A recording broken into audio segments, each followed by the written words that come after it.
I call Hiki Parata. Mr. Speaker, tēnā anō tātou huri noi tō tātou whare. I'm pleased to take a short call on the Trans-Tasman Proceedings Bill. The importance of the relationship between Australia and New Zealand has been long recognised on this side of the Tasman as well as on the other side of the Tasman. The relationship between our two countries canvasses a number of dimensions, and the bill before the House tonight gives us the opportunity to cement further a strong foundation to support that relationship. We have tourism that occurs between our two countries. We have a range of businesses that occurs between our two countries, and as previous speakers have already mentioned, we have a number of family connections across the Tasman now between our two countries. We have, as my colleague Hone Harawira mentioned, I mentioned the report Ngā Moi Moi A, which was published in 2006, gave a comprehensive report of the nature and extent and degree of Māori travel to and settlement in Australia, and I'm delighted to say that in my former incarnation as the Deputy Secretary of Te Puri Kōkiri, I had the foresight to commission that report because I was so concerned to ensure that we did have a fuller understanding of the nature of the Māori population settled in Australia.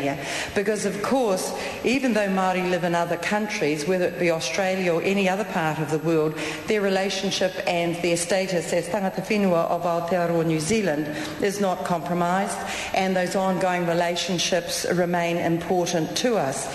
And this bill provides, as I said, another dimension of the framework of relationship, cementing in place or proposing to cement in place a civil justice relationship. And the bill reflects our commitment between both our governments to enhance the operation of a single economic market between our two countries. Our Prime Minister John Key emphasised the importance of the single economic market when he outlined the government's program for the year in a statement that he gave to the House in February. He said that the government intended to push hard for progress on the single economic market, and Australia is often the first stop for New Zealand businesses looking to expand into overseas market. But getting to grips with different federal and state regulations can sometimes be a significant challenge.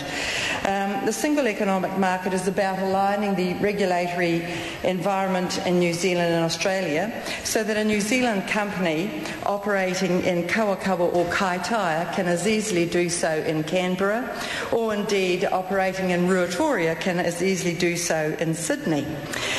We want to give the single economic market a new impetus this year, and that's something that our Prime Minister will be discussing with Prime Minister Kevin Rudd.